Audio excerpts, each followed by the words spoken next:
musculoesquelética. Es importante que ustedes conozcan estos temas, aparte para que sepan identificar las patologías frecuentes o las clásicas, también para que sepan solicitar los exámenes según la patología de los pacientes.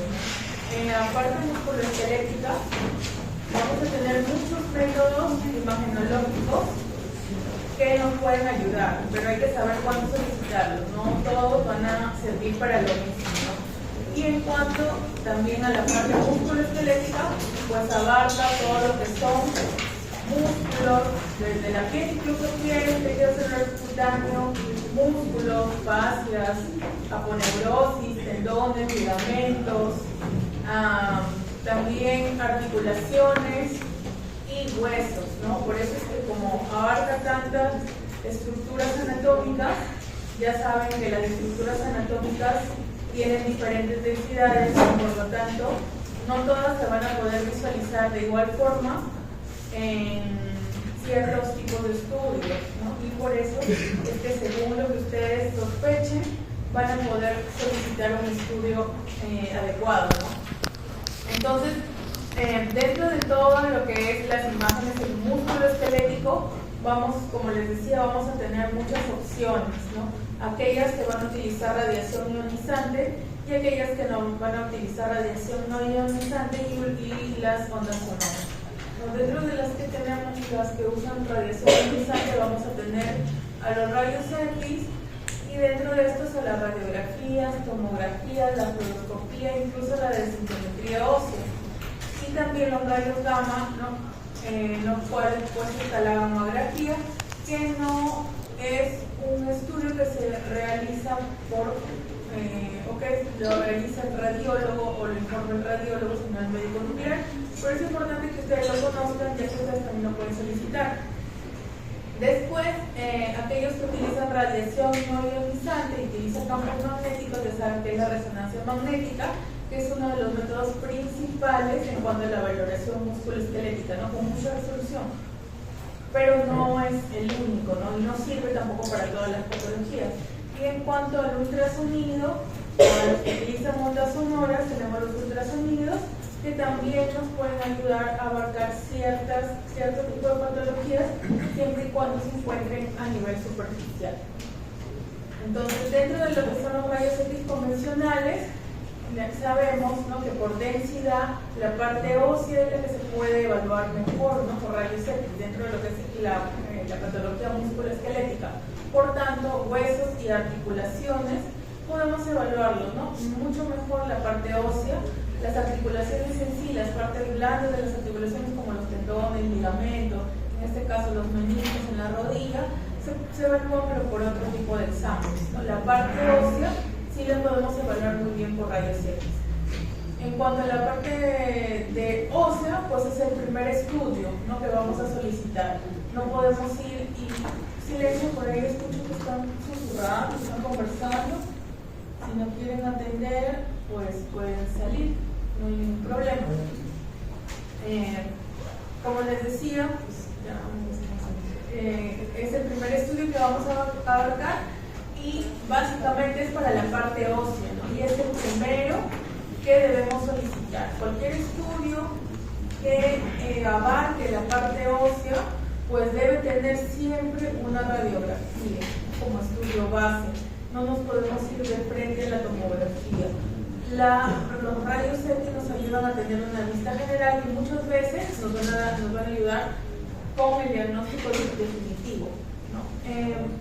¿Qué estudios o qué patologías podemos visualizar adecuadamente o evaluar por medio de rayos X? Pues las fracturas, los tumores óseos y también las luxaciones, ¿no? Como les decía siempre, cuando se trata de la evaluación ósea, siempre hay que contar con una radiografía antes de solicitar una tomografía o una resonancia magnética.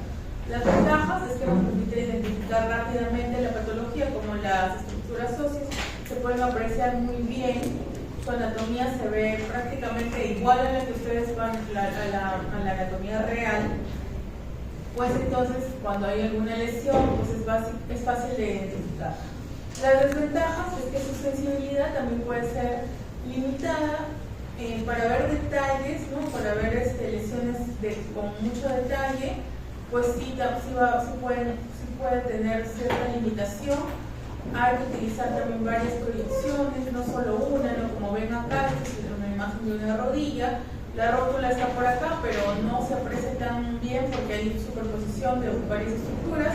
Es necesario de todas maneras una proyección lateral, ¿no? En músculo esquelético mínimamente tienen que haber dos proyecciones, ¿no? No es como los rayos X de tórax, que con la proyección posterior anterior puede ser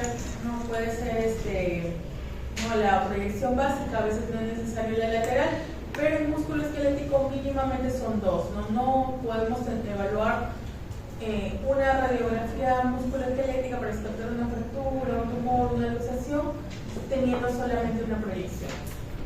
Después de las otras desventajas, tenemos que, como les decía, pues hay varias proyecciones y la sensibilidad, ¿no? La sensibilidad es limitada, no evalúa pues partes blandas con adecuada o con detalle, no evalúa las partes blandas de las articulaciones con detalle, los tendones, los ligamentos no se pueden evaluar por rayos X, ¿no? Básicamente las estructuras óseas. Acá tenemos algunos ejemplos, una radiografía de rodilla, como les decía, la posterior anterior, la lateral, la rótula se ve muy bien, y acá tenemos una imagen radiolúcida dentro del fémur, del extremo distal del fémur, que era un tumor, ¿no? Un tumor óseo, un tumor de células gigantes.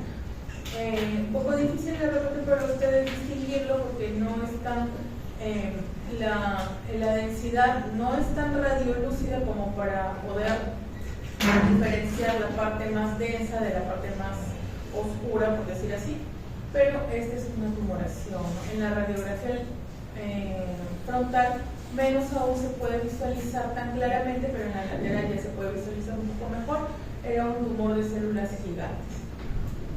Y pues las fracturas son fácilmente identificables, no todas, pero la gran mayoría sí, como ven acá, ¿no? Hay una discontinuidad de las estructuras óseas, tanto del radio como del cúbito. Y acá tenemos también que las luxaciones también se pueden apreciar muy bien. Se dan cuenta acá la congruencia entre la cavidad humeral y la cabeza humeral, pues no coincide, ¿no? Por lo tanto, acá tenemos una luxación. No está la cabeza humeral dentro de la cavidad glenoidea. La tomografía computarizada, ¿para qué sirve? Hay casos de fracturas o de otras lesiones óseas que no se van a poder evaluar porque la radiografía va a quedar corta, ¿no? Y para ello sirve la tomografía. La tomografía computarizada ayuda mucho en la evaluación ósea, ¿no? La evaluación ósea ya con detalle, mucho más detallada, para ello se utiliza la tomografía. Las partes blandas no se pueden evaluar tan adecuadamente, pero la parte ósea sí, se puede identificar claramente la cortical, de la medular, los bordes se ven con mucho mayor detalle en la tomografía que en los rayos X. Sin embargo, como les dije, siempre es importante empezar por rayos X porque muchas veces el diagnóstico puede quedar solamente con el uso de rayos X, ¿no? Y evitamos la radiación, la sobrerradiación, por decirlo así. Pero ¿cuándo pedimos una tomografía? Cuando necesitamos mayor detalle óseo. Por ejemplo, acá en este caso hay una fractura a nivel del calcáneo. En una radiografía de repente hubiera sido un poco difícil de notar esta radiografía. ¿Por qué? Porque el calcáneo es un hueso muy irregular. Entonces, cuando tenemos, por ejemplo, fracturas que pueden estar ocultas o huesos muy irregulares para evaluar, en esos casos sí solicitamos una tomografía, ¿no? Pero previamente debemos haber solicitado unos rayos X. Entonces, ¿qué huesos irregulares? Calcáneo, por ejemplo, la escápula, las vértebras, se pueden evaluar mejor, ¿no? Con una tomografía. Es más sensible y más específica. También podemos evaluar neoplasias y los tejidos blandos también podemos verlos de manera general, ¿no? Un poco mejor que con los rayos X. Aún así, para evaluar tejidos blandos no es el estudio ideal, ¿no? Si queremos ver hueso, lo primero los rayos X, y si nos quedamos cortos con los rayos X y la tomografía. No podemos ir a la resonancia porque la resonancia no ve huesos con tanto detalle como la tomografía. Las desventajas: la radiación, no tiene mayor radiación que los rayos X, y que, por ejemplo, si hay artefactos, si hay materiales metálicos, pueden ocasionar artefactos. Por ejemplo, acá tenemos pues prótesis metálica en la cadera y genera mucho artefacto, ¿no? Este artefacto donde se hace negros que ocultan, ¿no?, el resto de imagen, o que ocultan las ciertas zonas, pues se le llama artefacto del endurecimiento del hueso. Acá vemos en coronal que menos artefacto, pero aún así se puede apreciar el artefacto. Entonces los elementos metálicos pueden ocasionar artefactos y pueden limitar. Entonces, como les decía, huesos irregulares. Acá tenemos una vértebra. ¿Cómo está la vértebra acá? Hay una lesión lítica. Lítica se le conoce como a aquellas lesiones que destruyen un hueso, ¿no? Entonces, por lo tanto, se van a ver, en el caso de las radiografías, se van a ver radiolúcidas porque destruyen hueso, ¿no? Entonces, al no haber hueso, pues no se aprecia más la radiocapacidad ósea, sino más bien se ve una radiolucidez. Y lo contrario de las lesiones en las cuales hay resorción ósea, están las lesiones formadoras de hueso, en las cuales la densidad más bien se ve mucho mayor, ¿no? A esas lesiones se llaman lesiones plásticas. Entonces acá tenemos una lesión lítica, acá también tenemos una lesión lítica.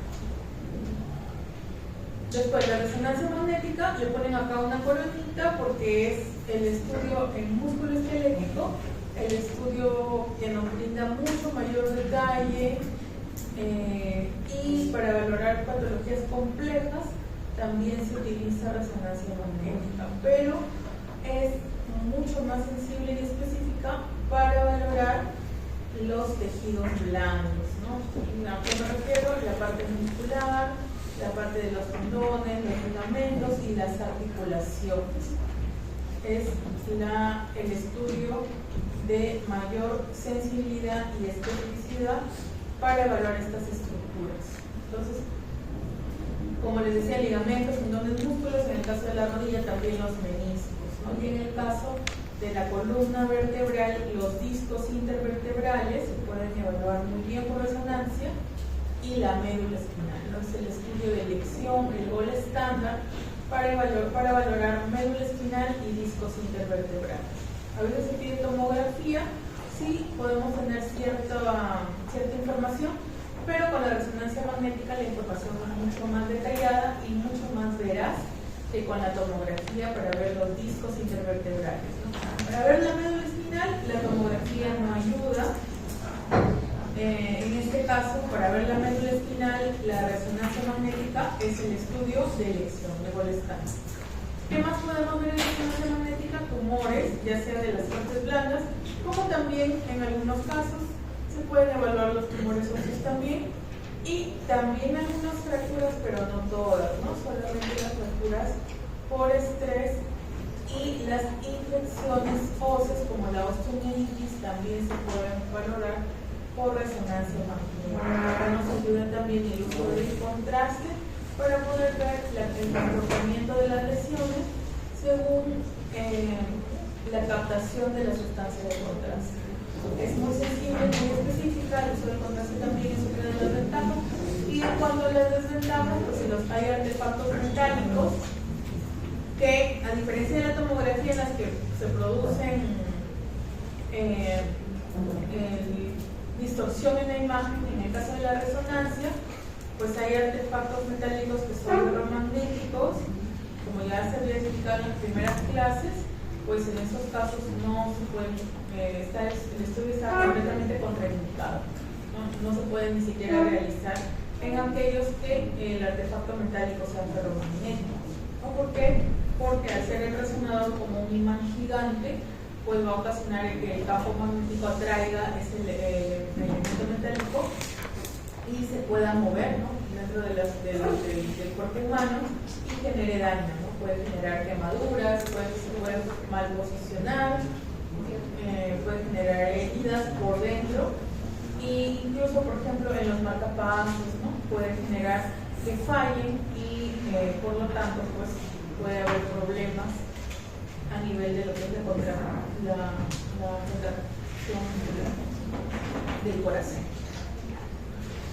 Otra de las ventajas parciales, aunque estas se pueden corregir, es la sedación, ¿no? Las ventajas totales, los artefactos ferromagnéticos, aunque también hay otros elementos metálicos que sí son compatibles con el resonador, los ferromagnéticos, como el titanio, que ahora pues hay muchas prótesis, clavos,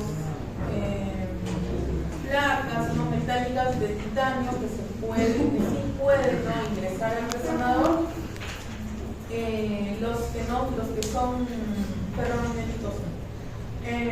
Otras desventajas, como la sedación, la claustrofobia, también es una contraindicación parcial, ya que los pacientes pues no pueden ingresar porque la claustrofobia les va a ocasionar bastante malestar, ya que el resonador es como una dona gigante y es como un ambiente completamente cerrado, ¿no? Y aparte que genera unos sonidos que a veces son incómodos para el paciente que ya presenta claustrofobia, que pues en esos casos pues no se puede realizar porque el paciente se va a mover y el movimiento es el enemigo principal de la formación de la imagen por resonancia.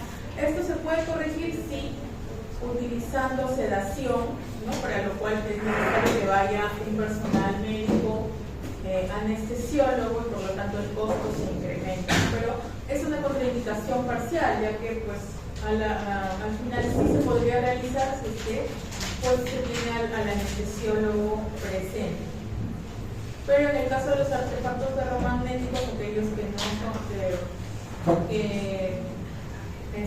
no son compatibles, pues son contraindicaciones absolutas. La fluoroscopía acá se utiliza rayos X, son como imágenes de radiografías, pero en movimiento, son imágenes en tiempo real, ¿no? Como videos. Mientras se va realizando la radiografía, se va proyectando la imagen y la imagen pues sale en movimiento, pero acá la desventaja es que hay mucha radiación, mucha más radiación incluso que en una tomografía, por lo tanto se trata pues de evitar. Y si es que se realiza en el menor tiempo posible. ¿Para qué sirve? Para hacer procedimientos, básicamente, ¿no? ¿Por qué? Pues como es en tiempo real, va a permitir, por ejemplo, inyectar alguna sustancia de contraste intraarticular, ¿no? Que se va a apreciar en tiempo real, se va a ver cómo ingresa la aguja, cómo inyecta el contraste y cómo el contraste se dispersa, por decir así, dentro de la articulación. También para colocar medicamentos, también para hacer de repente reducir alguna fractura, alguna luxación por medio de las imágenes. Como les decía, la ventaja principal es que es en tiempo real, pero la desventaja es la exposición a la radiación. Hay mucha radiación. La densitometría ósea es otro estudio en el cual se utiliza radiación, también genera imágenes. Y acá es diferente al resto porque acá nos ayuda a evaluar la densidad mineral ósea, por ejemplo, para ver si hay osteopenia o si hay osteoporosis y por lo tanto poder tener una idea del riesgo de fractura, ¿no? En algunos pacientes, ¿no? Por ejemplo, si es que hay osteoporosis, ya sabemos que el riesgo de fractura va a estar incrementando. Es fácil y rápida de realizar dentro de las ventajas. Acá la dosis de radiación es muy baja, entonces también es otra ventaja. La desventaja, que hay patologías que a veces que pueden dar resultados erróneos, ¿no? Por ejemplo, la presencia de osteoartritis en el área evaluada pues puede generar un falso diagnóstico de osteopenia o de osteoporosis. Entonces, ¿cuáles son las zonas más frecuentes en las que se utiliza la densitometría ósea? Porque no se utiliza en todo el cuerpo, sino en las zonas donde hay más frecuencia de osteoporosis, ¿no? Por ejemplo, en la columna lumbar y en la cadera y a veces también en la muñeca, ¿no? Esas son las tres zonas que se utiliza con mayor frecuencia la densitometría ósea, siendo la cadera y la columna las más usadas. El ultrasonido El ultrasonido, o también llamado ecografía, ya saben ustedes, se utiliza para una evaluación rápida de los tejidos blandos, pero los tejidos blandos superficiales. Y también se puede evaluar articulaciones superficiales. Acá, ¿cuáles son las ventajas? Que está muy disponible, que no hay radiación. Y las desventajas es que la sensibilidad no es tan alta como la de una resonancia magnética. Depende mucho del operador, que esta siempre va a ser una desventaja del ultrasonido, que es operador dependiente. La ventaja que tiene alta disponibilidad, que es en tiempo real, y que no requiere radiación.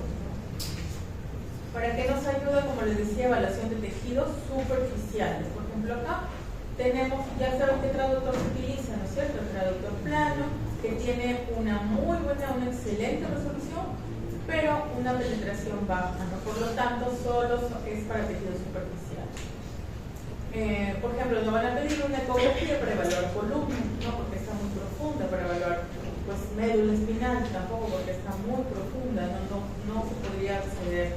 Esto, sin embargo, sí se pide ecografía para ver pues columna o médula en recién nacidos, porque sus tejidos son mucho más pequeños y aparte los huesitos no están tan ossificados y permiten la evaluación, ¿no? Permite un poquito permite mejor la evaluación que en adultos, ¿no? En adultos sería imposible. Y acá tenemos un ejemplo, miren, así se ve una ecografía, acá se ve la piel, todo este grosor de la piel. Por eso digo que hay muy buena resolución, porque con otros métodos, pues la piel se vería como una línea, acá se ve ya el grosor de la piel. Si hay lesiones en la epidermis, también se puede ver, lesiones en la dermis. Acá el tejido celular subcutáneo. Debajo tenemos al tendón del cuádriceps, en este caso es una ecografía de rodilla, y debajo del tendón del cuádriceps acá tenemos un componente anecogénico que es contenido líquido en la bursa suprapatelar. Aquí está el huesito, que es la rótula o patela, que como sabrán en ecografía los huesos no se pueden apreciar bien, por lo tanto solo se ve como una sombra. Entonces, si ustedes quieren, por ejemplo, descartar una fractura, nunca van a poder solicitar una ecografía porque no se va a poder apreciar. Si quieren ver, por ejemplo, un tumor óseo, tampoco no se va a poder apreciar por ecografía. Acá tenemos un corte anatómico del hombro y vemos que esta es la superficie ósea, pero más allá ya no se ve por la sombra, ¿no? Que es la cabeza humeral. Y por acá, todo esto de acá es el tendón supraespinoso, ¿no? El tendón supraespinoso. Por acá tenemos un tejido celular subcutáneo y la piel. También otras articulaciones de manual, la rodilla, tenemos el fémur, por acá la tibia, y esto que es el menisco, ¿no? El menisco externo, los meniscos internos, difícil de evaluar. Y por acá tenemos lo que es área muscular, tejido celular subcutáneo y la piel. La gamografía no es un método que es interpretado por el radiólogo, ya saben que lo interpreta el médico nuclear, pero es importante que ustedes sepan cuánto indicar, ¿no? ¿Para qué se utiliza? No es para hacer, nos permite un vistazo general porque salen las imágenes incluso de cuerpo completo, para ver, por ejemplo, metástasis, ¿no? Para ver si hay metástasis, ya sea óseo, ya sea en algunos órganos, de manera general. También algunas fracturas por sobrecarga, por ejemplo acá. Bueno, en estos casos, en la gamografía, se utiliza también isótopos, ¿no? No se utiliza contraste, pero se utilizan isótopos, que cuando hay alto metabolismo de un tejido, en esa zona se va a concentrar el isótopo y por eso se va a marcar. Entonces acá, por ejemplo, aquí había fracturas por sobrecarga, y también se puede apreciar metástasis, por ejemplo, por acá, ¿no? Y lesiones inflamatorias como la osteomielitis. La sensibilidad es alta, pero la especificidad es baja. Ahora, en cuanto al desarrollo óseo, es importante que ustedes conozcan, pues ustedes ya lo saben, ¿no? Que no nacemos con los huesos completamente osificados, ¿no? Cuando somos pequeños, recién nacidos, o de repente en los primeros meses de vida, pues los huesos, o en los primeros años incluso, no están completamente ossificados. Hay huesos que tienen desarrollo endocontral, otros que tienen membranoso, ¿no? Pero en el caso, lo que nos ayuda acá, en el caso de la rayos X, es conocer que los huesos largos, por ejemplo, tienen un molde de cartílago, ¿no? Por lo tanto, cuando tenemos radiografías de niños pequeños o de recién nacidos, no vamos a ver el hueso o los huesos de igual forma que los vamos a ver en el adulto, ¿no? Entonces es necesario conocer cómo se ven para que no haya errores de interpretación, ¿no? Entonces acá tenemos la figura de un hueso largo. ¿Cuál es el desarrollo de un hueso largo? Acá tenemos el cartílago hialino, alrededor placas que se van osificando y centros también que se van osificando. Por lo tanto, lo que se va a ver en la radiografía es las zonas osificadas, ¿no? Y el resto no se va a apreciar, y no significa que no haya hueso, ¿no? Sino que sí está, pero todavía es cartilaginoso. Conforme va creciendo, van apareciendo masa muscular. Pero yo le dije que no se vaya, y si igual se fue. A ver, ábrele de todas maneras. ¿Qué pasa? Me dijo, bueno, yo espero que le conteste, y le dije que no. Y se fue a mentir, yo le dije que no, y ya sabía. ¿Por qué? Porque son mentirosos, que se van al baño. Le dije, no impriman, si no lo han traído, lo entregan después, tienen que quedarse en la clase. No, le dije a uno, a otro, el mismo grupo, igual, voy al baño. A ver, ¿por qué hacen esas cosas? Ya, entonces, acá tenemos, como les decía, el desarrollo. Ya me perdí de nuevo. Conforme va creciendo, ¿cómo? En las zonas osificadas se ven y las más conforme va creciendo van apareciendo algunos núcleos de osificación que se van a ver como estructuras redondas, calcificadas, y hay que tener cuidado porque a veces aparentan lesiones que no son. Por ejemplo, pueden aparentar fragmentos óseos de alguna fractura, pueden asemejar fracturas, las líneas de crecimiento, porque ya cuando el huesito ya está formado, en niños aún así se aprecian líneas de cartílago en las metáfisis, que son justamente las fisis, ¿no? Las líneas de crecimiento, donde todavía van a permitir que el hueso crezca a lo largo, ¿no? Entonces, estas líneas muchas veces son confundidas con trazos de fractura. Hay que tener cuidado. Por ejemplo, acá mencionamos un caso en el cual vieron un paciente, un niño que tuvo un traumatismo y llegó con estas imágenes, y pues el médico general le dijo al padre de familia que tenía unas fracturas, ¿no?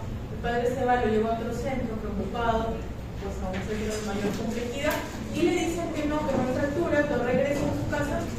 El padre nuevamente va con el doctor anterior y el doctor emite una carta hacia el hospital diciendo que por qué no han tratado las fracturas tan evidentes que están acá, ¿no? O sea, que el radiólogo se había equivocado, que cómo era posible, porque aquí era muy evidente la fractura.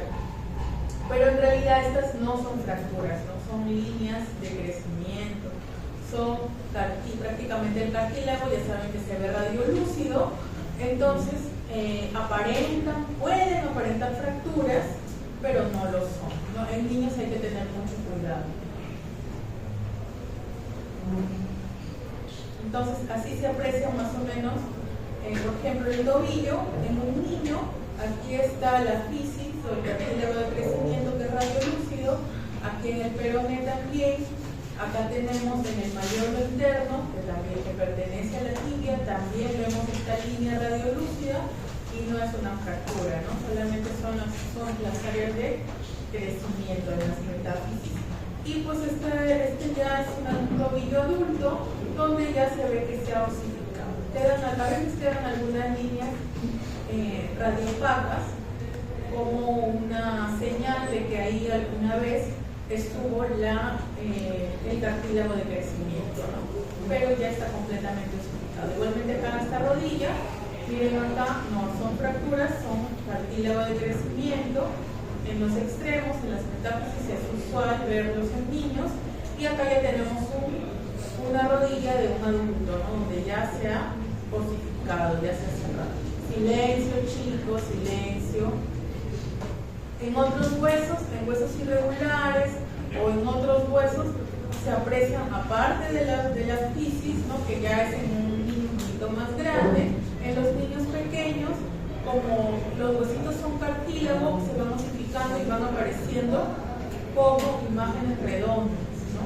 Por ejemplo, acá este es un bebé de 5 meses, en el cual se ve el hombro, ¿no? Acá tenemos la escápula y el húmero. La cabeza humeral casi no la apreciamos, no porque no esté, sino porque es cartilaginosa. Y por acá va apareciendo un núcleo de osificación, así se le llama. Núcleo de osificación, porque a partir de este se va a ir extendiendo, va a ir creciendo y posteriormente va a formar la cabeza humeral. Silencio, chicos. ¿Qué tanto conversan? ¿Alguna duda? ¿Algún aporte? ¿Alguna pregunta? Ya, acá tenemos ya a los 18 meses, va apareciendo otro centro de osificación y posteriormente estos van a crecer, se van a unir y van a formar la cabeza humeral, como lo ven acá, y es un niño de 8 años, todavía está separada, un poco separada de la diáfisis por el cartílago de crecimiento, y luego ya a los 14 años que ya se está cerrando prácticamente el cartílago de crecimiento, y en el adulto donde aparece ya completamente sellado, ¿no? El hueso formado. En niños, miren como a los 6 meses en una rodilla no se ve la rótula aún, no significa que ese niño haya nacido sin rótula, ¿no? Sino que ahí está, pero está como cartílago, ¿no? Conforme va creciendo, acá a los 3 años ya se va viendo algo de la rótula, a los 6 años ya se ve un poco mejor, a los 12 ya prácticamente adquiere una forma más adulta, sin que se cierren todavía las fisis, y a los 15 ya las fisis están casi cerradas y la rótula ya tiene la forma adulta, ¿no? ¿Por qué es importante esto? Aparte, ¿no? de que sirve para que ustedes no se confundan, identificar supuestas fracturas cuando no las hay, o supuestos fragmentos óseos cuando no los hay. Pues también en las radiografías se puede determinar de cierta forma la edad ósea, ¿no? Es importante o es de mucha ayuda para ciertas especialidades como endocrinología, la determinación de la edad ósea, que es diferente a la edad cronológica. ¿Para qué nos ayuda? Para determinar anomalías del crecimiento o a veces desarrollo acelerado, como la pubertad precoz en los niños, ¿no? La edad ósea debe ir casi de acorde a la edad cronológica, a veces un poco menor a la edad cronológica es lo adecuado, ¿no? Pero cuando la edad ósea está mucho mayor a la edad cronológica, indica que los huesos han madurado más rápido y por lo tanto pueden llegar a osificarse y el cartílago de crecimiento sellarse a una edad más temprana, ¿no? Por lo tanto, la talla también va a quedar mucho menor si es que desarrolla el hueso de manera más rápida, ¿no? Por ejemplo, pueden haber niños que cronológicamente tienen 10 años, pero en edad ósea ya tienen 15 y ya se cerró las fisis. Y por lo tanto, así tengan 9 años, esa talla es con la que van a quedar y ya no van a crecer más, ¿no? Por eso es importante la determinación de la edad ósea en diferentes especialidades. Entonces, ¿cómo se realiza esto? Hay diferentes métodos, de los cuales el más usado es el Greulich-Pyle, no se vayan a olvidar, ¿no? El Greulich-Pyle. Y en el método de Greulich-Pyle, la parte anatómica evaluada es la mano, ¿no? La mano no dominante, o sea, si es que el paciente o el niño es diestro, pues la radiografía de mano que se va a utilizar es de la izquierda, ¿no? Si es zurdo, se va a utilizar el de la derecha. ¿Cómo se realiza o cómo uno puede determinar la edad ósea? Pues Greulich-Pyle ha diseñado un atlas un atlas en el cual pues hay diferentes imágenes de manos desde el recién nacido, tanto para varones como para mujeres, porque es diferente. La maduración ósea en varones y en mujeres es diferente. Y pues acá, en este atlas, tenemos imágenes de las manos de niños de diferentes edades, ¿no? A lo largo de la niñez, incluso de la adolescencia. Entonces, ¿por qué?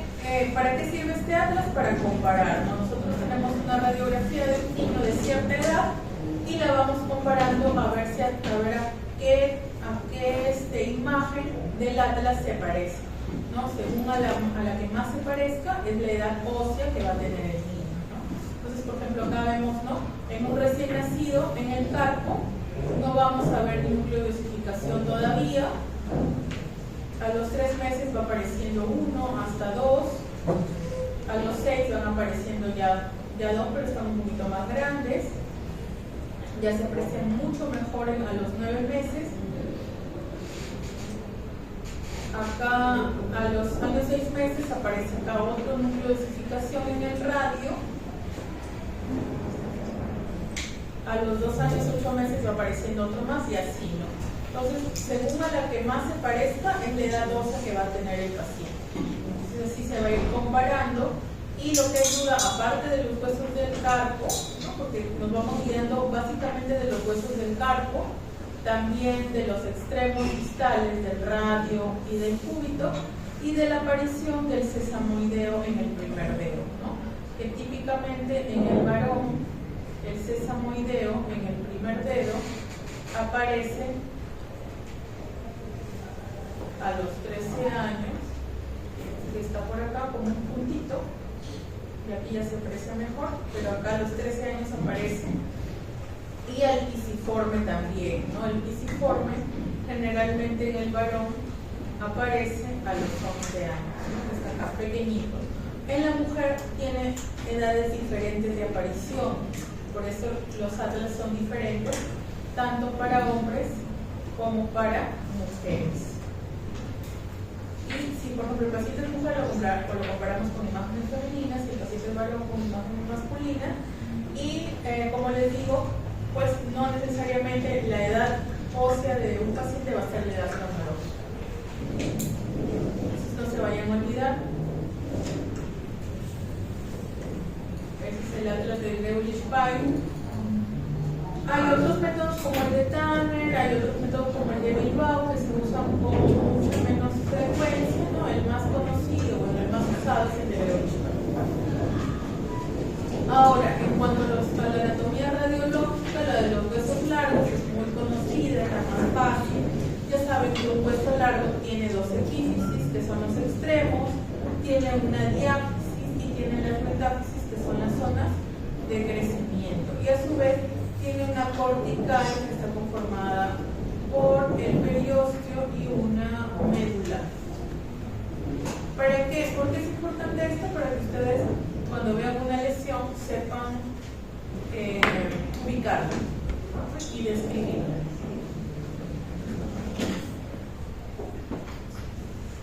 Ahora, ¿quién va a exponer fracturas? ¿Van a exponer fracturas? Ahí está. Ya, entonces vamos a dejar que sus compañeros nos expliquen todo lo que es fracturas. Y luego ya en caso de tumores. Vamos a dejarles ahora con sus compañeros.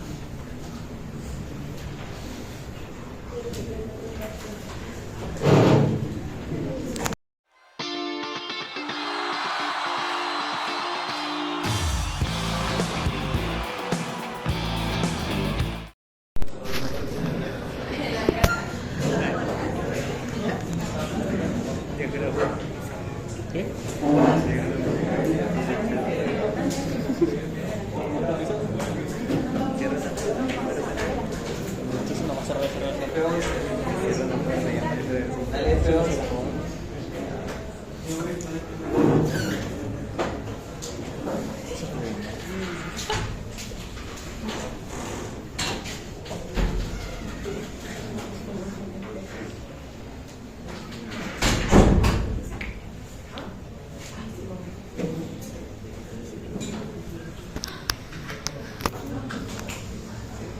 Buenas tardes, doctor y compañeros. Hoy día mi grupo y yo vamos a proponer el tema 6 referente a la semiología de las fracturas.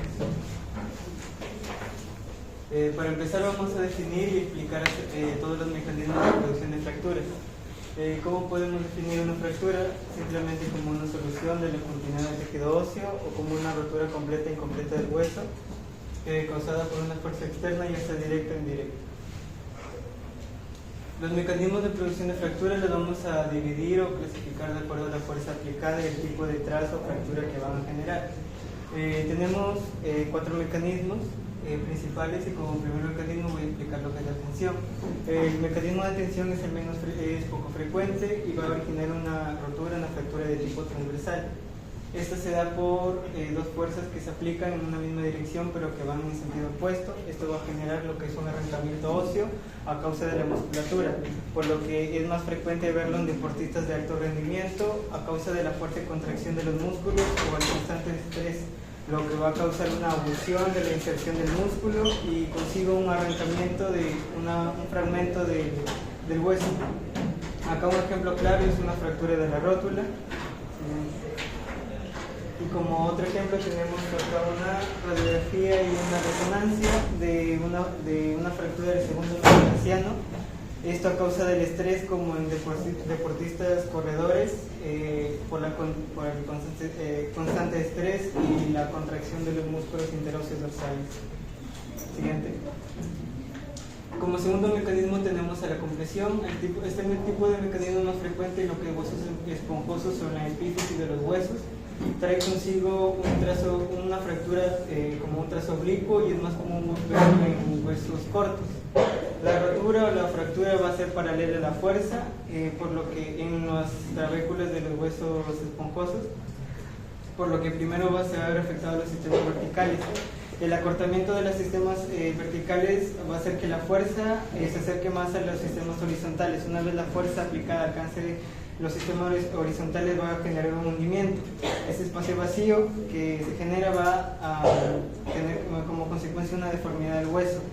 Esta deformidad o este espacio va a generar que la sangre se acumule en la zona y el nuevo tejido óseo que se está formando no se va a consolidar correctamente y va a haber una recidiva de la deformidad del hueso.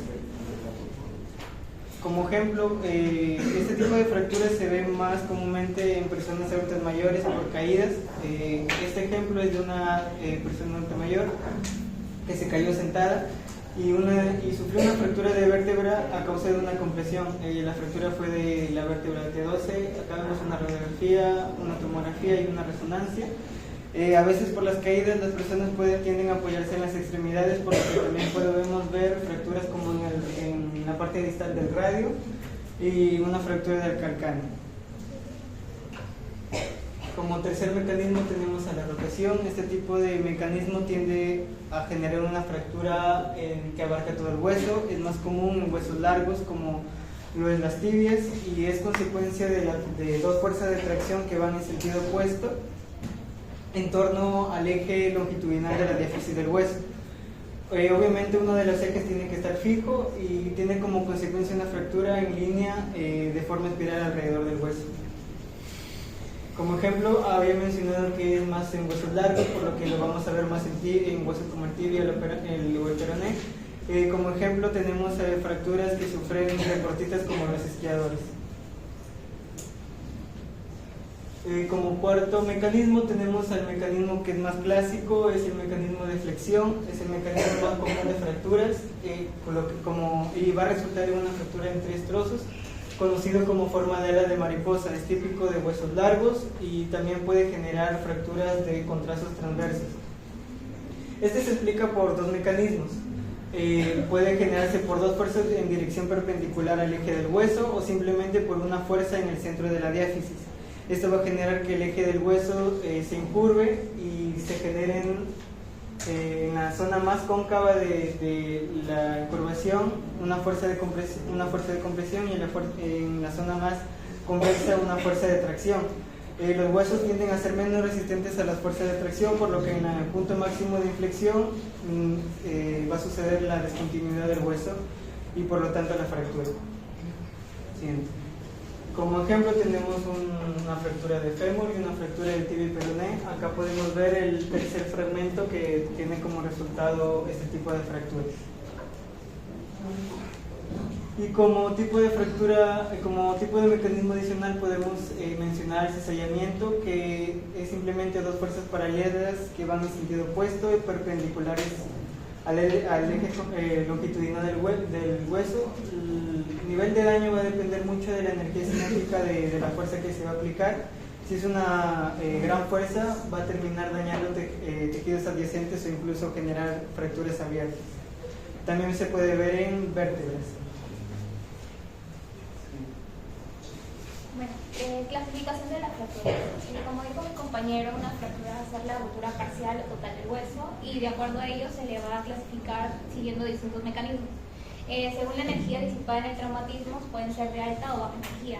Cuando es de alta energía se refiere a un traumatismo de gran energía cinética que va a ir hacia la extremidad y no solamente va a lesionar el hueso, sino que también produce lesiones a nivel de los tejidos blandos como el músculo, ligamentos o vasos sanguíneos.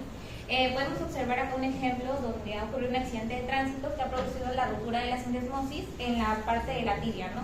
Y ha lesionado la piel y ha lesionado el hueso.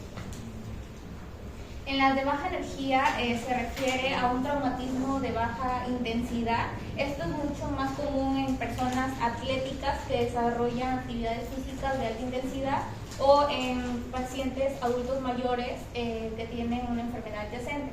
Según los tipos de mecanismos para producirlas, pueden ser por estrés o fatiga, que son pequeñas fisuras que van a ocasionarse por un aumento de las presiones, como por ejemplo la fractura de recluta que se observó por primera vez en soldados que realizaban marchas intensas. Entonces el aumento de presiones llevó a que haya una lesión a nivel de los huesos del pie, especialmente en el segundo metatarsiano. Y las fracturas patológicas, que es ocasionada por una enfermedad subadyacente, como por ejemplo la osteoporosis, que causa una disminución de la densidad ósea y pues los huesos son más frágiles y propensos a fracturarse. Según la lesión tisular pueden ser fracturas cerradas o simples o abiertas o compuestas. Las cerradas o simples es donde hay una lesión, pero nosotros de manera externa no podemos verla. Pero sin embargo el paciente nos refiere que hay dolor e incluso pierde la movilidad. Según ello lo vamos a clasificar con la tabla de gradientes de Cherben y Oster para las fracturas cerradas. Y en las fracturas abiertas es un tipo de fractura donde nosotros vamos a ver el hueso expuesto, y esto es dos mecanismos, ya sea donde el hueso desgarre a los tejidos blandos o un traumatismo que lesione la piel hasta el hueso. Y se utiliza la clasificación de Bustillo y Anderson. Hay un ejemplo. Según la localización anatómica, debemos de saber que los huesos largos se dividen en epífisis, que son los bordes externos del hueso. Se produce una lesión articular, si en caso se produce una lesión a nivel donde se va a insertar con otro hueso. La diáfisis, que es la parte central y alargada del hueso, y según la localización se divide en una diáfisis superior, media o inferior, y las metáfisis, que están entre las epífisis y las diáfisis. Acá podemos observar una fractura de cartílago de crecimiento que se va a llamar epifisiolisis. Esto es mucho más común en niños y pues si se produce una lesión a este nivel puede producir cambios en su desarrollo. Acá observamos una fractura deficiaria a nivel de su tercio medio y una fractura distal del radio.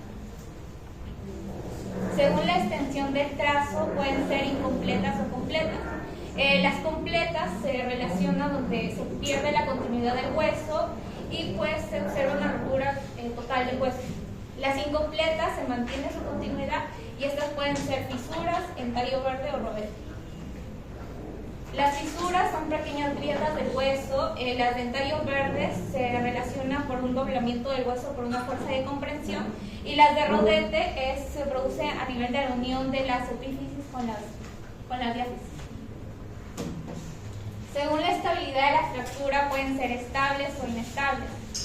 Las estables se mantiene a un trazo oblicuo menor de 45 grados y las inestables son un trazo oblicuo mayor a 45 grados y estos pueden ser plurifragmentarios.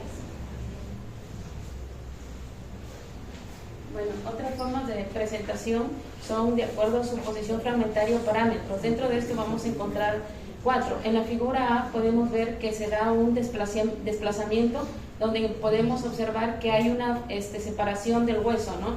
No está unido por ningún ángulo.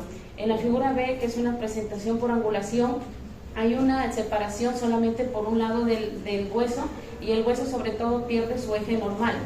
En la figura C vemos que hay una, se llama por acortamiento.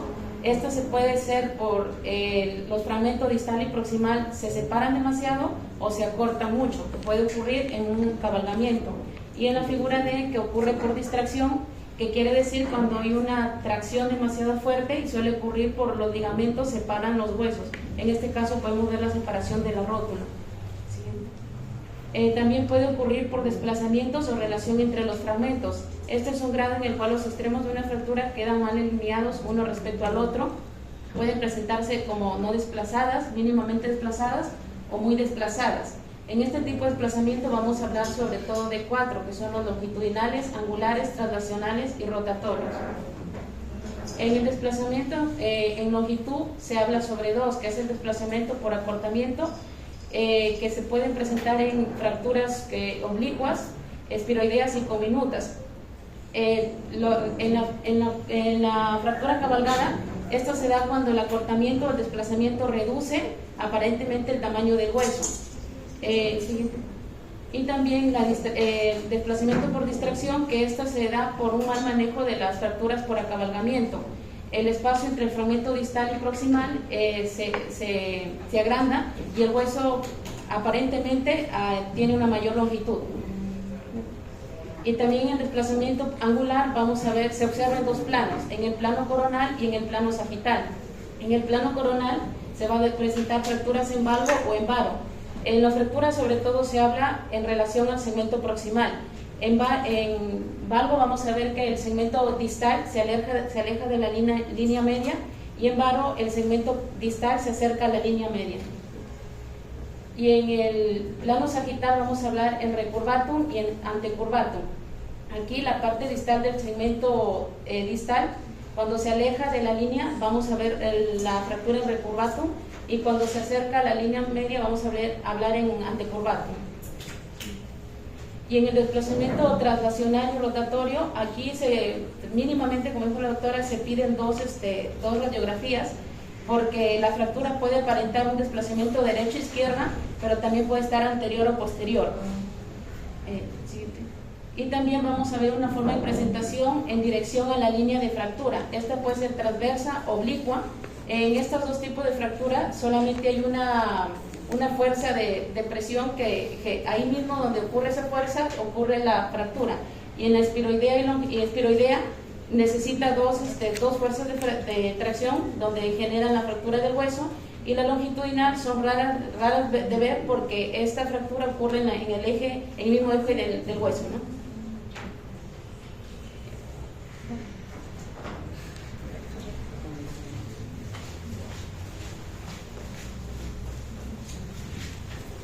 Bien, ahora vamos a hablar acerca de lo que es la curación de la fractura, ¿no? El cual va a ser un proceso complejo que va a finalizar con lo que es la regeneración del tejido óseo, sin algún proceso de cicatrización, ¿no? El cual va a depender tanto de lo que son factores locales como factores generales. En los factores locales va a incluir lo que es la localización, también puede incluir alguna alteración en lo que es la vascularización, lo que es el desplazamiento del foco, y lo que es la magnitud de necrosis en los tejidos, ¿no? Y en cuanto a lo que son los factores generales, va a incluir lo que es la edad del paciente, el estado del paciente y los medicamentos, ¿no? También vamos a tener acerca de lo que es la reparación, el cual puede ser por una unión primaria, unión secundaria o una unión membranosa, ¿no? Primero vamos a tener lo que es la fase inflamatoria, el cual ahí se va a observar lo que es un hematoma con lo que es tejido dañado y necrosado. Tras las 18 y 20 horas se va a observar lo que es la capa profunda del periósteo, que va a estar preservado junto a lo que es su capa endóstica, en donde van a proliferar para iniciar lo que es el proceso reparativo. Aquí no tiene traducción radiográfica, aunque a partir del 10º día los rebordes óseos bien definidos se van a ir reabsorbiendo, ¿no? La fase reparativa, o también conocida como el callo perióstico, el cual se va a observar lo que es un hematoma que se va a ir organizando por su periferia, ¿no? Se va a observar lo que es gran proliferación de células de la capa perióstica y endóstica también. También los osteoblastos se van formando y depositando lo que es osteoide, la resorción del hueso necrótico y la invasión del centro del hematoma, ¿no? También está lo que son los fibroblastos, que van a sufrir lo que es una metaplasia y se transforman en lo que son condroblastos. Y por último, todo el proceso forma lo que es un hueso primario, sin orden ni orientación precisa, ¿no? Y por tanto va a haber un insuficiente para soportar lo que son las fuerzas o las cargas. Ya, ahora lo que es la fase de remodelación o también la de callo medular. Acá el hueso inmaduro del callo perióstico que ha formado lo que es un collarete alrededor de la fractura se va a ir alargando, engrosando y también sustituyendo por un hueso maduro denso. También se van a formar así como tiras de hueso medular y cortical y según lo que son las líneas de fuerza, ¿no? Y también va a finalizar con lo que es la reabsorción del callo perióstico y restitución de la continuidad medular. Acá tenemos algunos factores que influyen en lo que es el ritmo de la separación, el cual puede ser lo que es la edad, el grado de traumatismo local, también lo que es la vascularización de los fragmentos fracturarios, la separación de los fragmentos, lo que es infecciones y también lo que son situaciones intraarticulares de la fractura, ¿no? Ya, acá tenemos lo que son algunas complicaciones. Una de ellas está lo que es el retraso de consolidación, el cual va a ser un trastorno leve que se va a referir a lo que es la demora en el proceso de curación de una fractura, donde los huesos no se unen en el tiempo esperado. Esto puede ocurrir por distintas razones. Entre ellas puede ser, por ejemplo, infecciones, lo que es la edad también, en una nutrición inadecuada, inadecuada movilización y factores biomecánicos, ¿no? Luego tenemos el no unión, el cual va a ser caracterizado porque los signos indican que en el proceso de curación ha finalizado sin que haya ocurrido lo que es una fusión ósea. En este caso va a haber dolor y también radiológicamente se va a destacar lo que es una separación o reabsorción de los extremos óseos, también lo que es una esclerosis de los mismos, la persistencia de los rebordes fracturarios redondos y suaves y también la deformidad progresiva del hueso afectado. Ya, acá tenemos la mala unión también, que es una fusión completa, pero de una forma no mala, ¿no? El cual se presenta con angulación, rotación y acortamiento o incongruencia articular.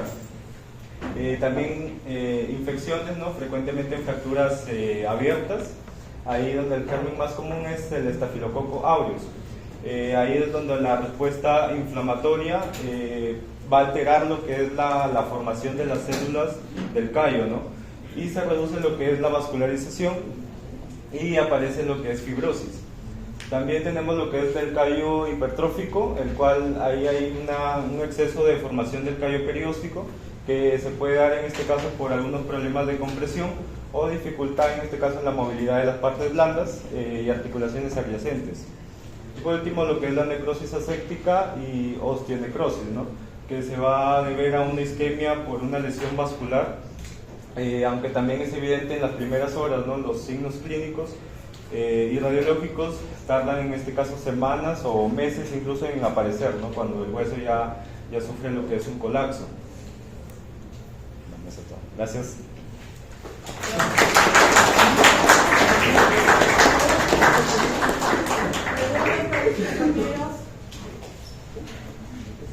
Nadie de sus compañeros se preguntan a ustedes.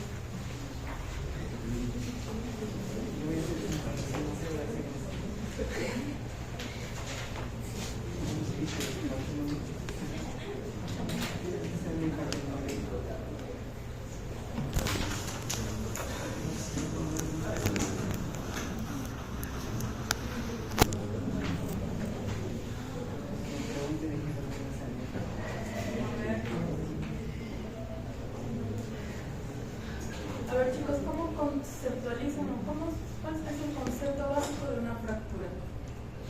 La rotura del hueso. La rotura del hueso, ¿cierto? Es por donde se debe empezar. Es la falta de continuidad de la cortical o de la superficie ósea. ¿De qué tipo de fracturas hay varios tipos de fracturas? Los más frecuentes son los que pero lo más importante que ustedes deben conocer es cómo identificar una fractura, que es lo que ha faltado un poco, y luego ya dar las características de la fractura, ¿no? En cuanto a cómo identifican ustedes una fractura en una radiografía, ¿cuál es la imagen que se puede ver en una radiografía? Los fragmentos del hueso, cuando se pierde la continuidad. Ya, se pierde la continuidad. Generalmente es una imagen en la que se va a ver la indemnidad, bueno, alterada, ¿no?, de la cortical, y se puede ver un trazo, ¿no? Se puede ver un trazo que lo más frecuente es que sea radiolúcido, o sea, una línea negra, ¿no?, por decir así, en la superficie, bueno, en el hueso. Hay fractura, puede ser simple, es decir, que es un trazo, ¿no?, o puede ser compleja cuando hay, o también llamada multifragmentada o minuta, cuando hay muchos fragmentos, ¿no? Entonces la simple solamente hay 2 fragmentos y la cominuta o multifragmentada hay más de 2 fragmentos, ¿cierto? Eso es importante porque el tratamiento para estas va a ser diferente. También hay que tener en cuenta la localización de la fractura, una vez que ya la determinamos. Y bueno, antes de esto, ver que realmente sea una fractura, porque a veces hay imágenes que parecen ser fracturas y no son, ¿no? Por ejemplo, las fisis que ya hemos mencionado en niños aparentan fracturas que no son. A veces también tenemos los vasos nutricios, ¿no? Hay vasos sanguíneos que nutren al hueso y que dan justamente la misma apariencia que una fractura, no una imagen radiolúcida. ¿Cómo podemos diferenciar qué es un vaso nutricio de una fractura? Por la cortical, ¿no?, la indemnidad de la cortical.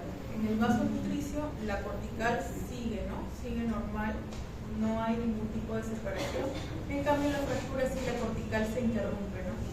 Otra forma de identificar la fractura es viendo el escalonamiento, es decir, que cuando hay una fractura el huesito pues no sigue la misma línea, la cortical, ¿no?, sino se puede ver como un escalón en donde se ha producido la fractura.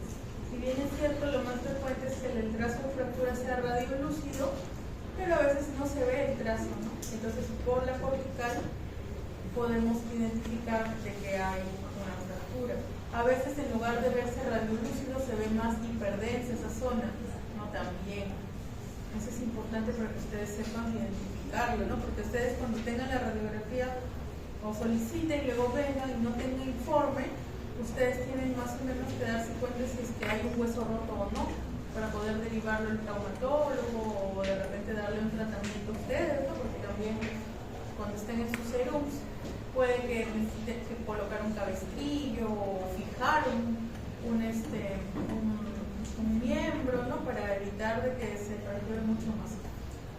Después, otra cosa que es importante es que en una radiografía, y también ustedes al evaluar, ¿no?, alguna extremidad afectada, es las partes blandas, ¿no?, porque cuando hay fractura las partes blandas van a incrementar, va a haber edema, se van a hinchar. Entonces, una vez que ven que por ejemplo no hay un golpe de un paciente en el brazo y ven que el brazo está muy hinchado, ya desde ahí nomás ustedes ya pueden sospechar que en realidad sí hay una fractura. Y si no pueden ver el miembro, por ejemplo, y solamente ven en la radiografía, tienen que tratar de darse cuenta que las partes blandas, ¿no?, que rodean al hueso, si están muy aumentadas, también es una señal de que puede haber una fractura, así no la vean, ¿no?, porque hay fracturas que están ocultas. A veces hay fracturas que no se ven, más si es que tenemos, por ejemplo, la zona afectada, que es un hueso irregular, ¿no?, por ejemplo, la escápula, el calcáneo, a veces no se aprecia la fractura, o es muy pequeñita, o no se puede identificar por rayos X, pero las partes blandas están muy aumentadas, ¿no?, ahí hay sospecha, ¿no? Entonces, aún así no vean el trazo, pero las partes blandas estén muy aumentadas, soliciten una tomografía, ¿no?, porque la tomografía es para ver a más detalle todavía la estructura ósea. Entonces, si sospechan una fractura oculta, que es como se le denomina, solicitar una radiografía. Después, ¿cómo ustedes pueden describir una fractura? Ya ven ahí, por ejemplo, una radiografía de tibia, ¿no?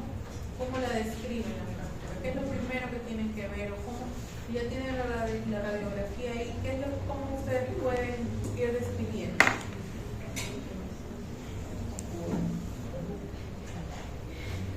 Sí, en casos de la tibia, según su localización anatómica, por ejemplo, si es en la diáfisis, en la antífisis, en el ápice, o también si es una fractura completa o incompleta.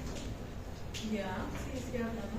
Pero antes de todo, primero deben decir si es qué zona es afectada, ¿no? Porque ya es una radiografía de pierna, ¿no? Pero ¿cuál? ¿La de derecha o la izquierda? ¿No? Hay que primero decir, porque también sucede, ¿no? Que a veces colocan en la historia tibia derecha y era la izquierda. Entonces, lo primero que deben darse cuenta es qué miembro es, ¿no? ¿Derecho o izquierdo?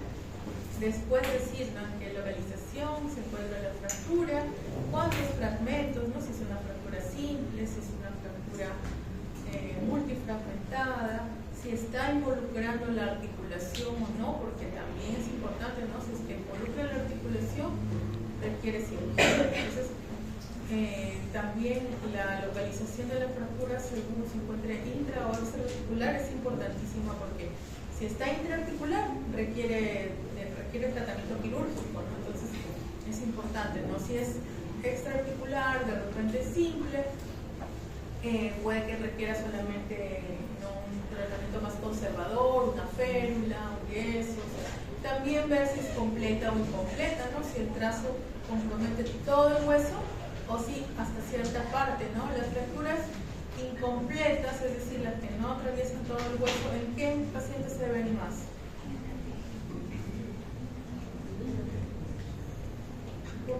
¿Por qué?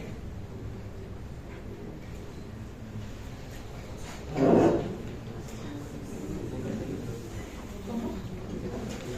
Ya, sí, en realidad es eso, ¿no? Las fracturas pueden ser completas o incompletas, ¿no? Completas quiere decir que abarcan todo el diámetro del hueso.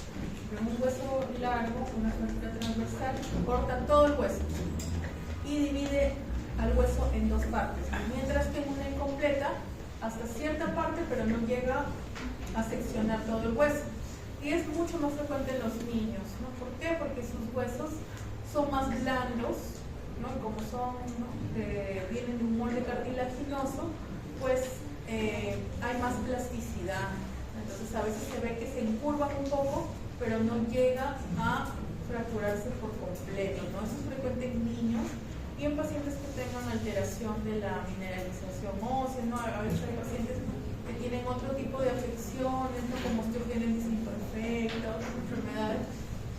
También puede ser que las fracturas no se vean completas, ¿no? Sino incompletas. Después ya van, ¿no? A decir en qué zona se encuentra la fractura, si está en la diáfisis, en la epífisis, en la metáfisis, que también es importante porque cuando atraviesan la metáfisis, pues ese hueso, si es que es un niño, puede quedar con, puede que no crezca de manera simétrica al otro hueso, ¿no? Por ejemplo, si es que abarca la metáfisis del fémur, ¿no? Puede que no crezca igual o se cierre más rápido esa metáfisis que la del hueso contralateral, y puede haber alteración, por ejemplo, en la simetría, ¿no? En la longitud de los fémures, y a lo largo pues puede que haya un acortamiento de un miembro, ¿no? Después, ¿qué más? Decir el trayecto, ¿no? Si es transversal, si es oblicua, si es longitudinal, ¿no? También si hay un tercer fragmento. Después, otra cosa es si hay desplazamiento, ¿no? Es decir, si el eje del hueso se conserva a pesar de estar la fractura, o si se altera el eje del hueso, ¿no? Después ver si hay angulación, o sea, si entre los fragmentos se forma un ángulo, si es que hay cabalgamiento, es decir, un fragmento cabalga sobre el otro. Eso también es importante porque si Si es que hay cabalgamiento, pues la longitud del hueso también se va a reducir en comparación al contralateral, ¿no?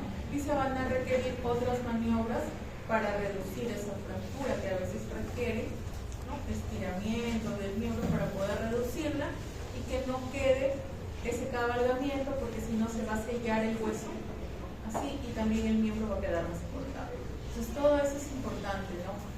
De saber describir una fractura, aparte de identificarla, ¿no? Porque lo primero, lo más importante es identificarla, saber que hay una fractura ahí.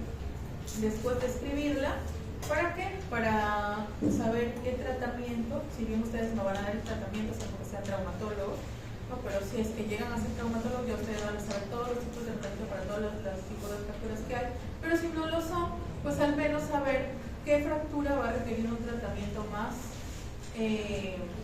urgente, ¿no? Por ejemplo, una intervención quirúrgica para que no queden algunos tipos de secuelas, ¿no? Entonces, ¿y alguna pregunta del auditorio?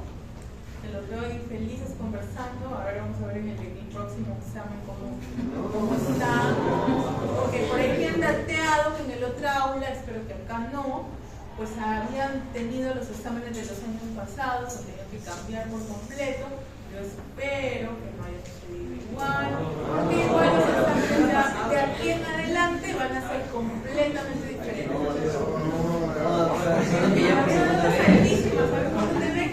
Primera vez que ocurre algo así. Son los que llegan por segunda vez.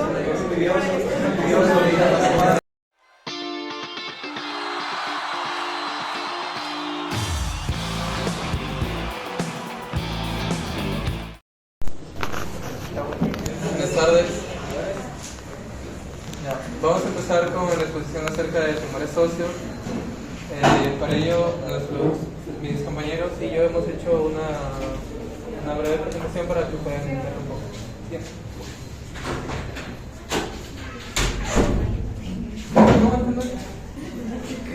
Avánzalo rápido. Vamos a tener en cuenta que un tumor óseo será un crecimiento normal o atípico de las células que van a empezar a formar estructuras que pueden llegar a ser benignas o malignas. En su mayoría suelen ser benignas, ya que tienden a formarse en una mala curación de los huesos, en una lesión ósea, aunque también puede deberse a una malformación genética o terapia de radiación, cáncer de hueso u otro tipo, produciendo un dolor sordo en los pacientes afectados. Normalmente se suelen observar en radiografías, en tomografías computarizadas, en resonancias magnéticas y en gamografías, y revisar su malignidad o benignidad en una biopsia. Para ello vamos a tener dos tipos de lo que serían los tumores óseos. Tendríamos los agresivos y los no agresivos. Generalmente un tumor óseo agresivo va a ser maligno en su mayoría, y los no agresivos en su mayoría van a ser benignos. Los agresivos, como se puede observar, van a tener bordes mal definidos, además de una reacción perióstica expansiva que va a involucrar a los tejidos blandos. Vamos a observar un crecimiento que puede ser vertical, horizontal, pero que va a sobrepasar los límites de la lesión. Por otro lado, los tumores no agresivos van a tener límites bien definidos, sus bordes bien definidos, y también no van a involucrar a los que serían los tejidos blandos. Además que su crecimiento va a respetar bastante la zona de transición.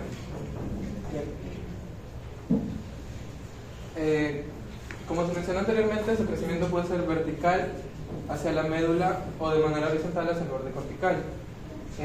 Puede ser de crecimiento rápido, no respetando los límites, pueden ser medulares, corticales hacia el periósteo en el caso del agresivo, y de un crecimiento lento hacia el periósteo con tiempo para que el hueso pueda crecer. En el caso de los no agresivos, como se puede observar en la imagen, un tumor no agresivo tiene límites bien definidos, con un crecimiento ya sea vertical, horizontal, en donde el hueso se va acomodando a la forma del tumor, mientras que en un tumor agresivo vamos a ver un crecimiento rápido en donde va a afectar las diferentes zonas medulares o corticales. También se puede observar en esta imagen en donde vamos a tener los bordes bien definidos. En cambio, en el agresivo vamos a tener una especie de cápsula que va a ir formándose alrededor del hueso. En su división patológica vamos a tener los que se van a formar a través de los huesos, los cuales van a tener como inicio la palabra osteo, los formados por cartílago, que inician con condro, los de origen fibroso, los de origen vasculares, los de origen hematopoyético, los de origen graso, los notocordales, los de origen desconocido y los secundarios o de metástasis. Vamos a tener también una división que va a ser por edades, en donde vamos a tener pacientes de 0 a 5 años, en donde va a ser más típico la aparición de neuroblastomas o rhabdomyosarcoma. En cambio, a pacientes de 5 a 20 años vamos a tener granuloma eosinofílico, displasia fibrosa o sarcoma de Ewing. En pacientes de 0 a 20 años en común vamos a tener los tumores de osteosarcoma, osteomielitis y la mielocemia. En cambio, en pacientes mayores de 20 años vamos a tener el mieloma, el linfoma, la enfermedad de Payet y el infarto óseo. Y como se puede observar en esta imagen, pacientes menores de 30 años, las enfermedades de color rojo, vamos a tener el sarcoma de Ewing, que van a ser tumores agresivos, al igual que en pacientes mayores de 30 años vamos a tener el mieloma y también las lesiones agresivas.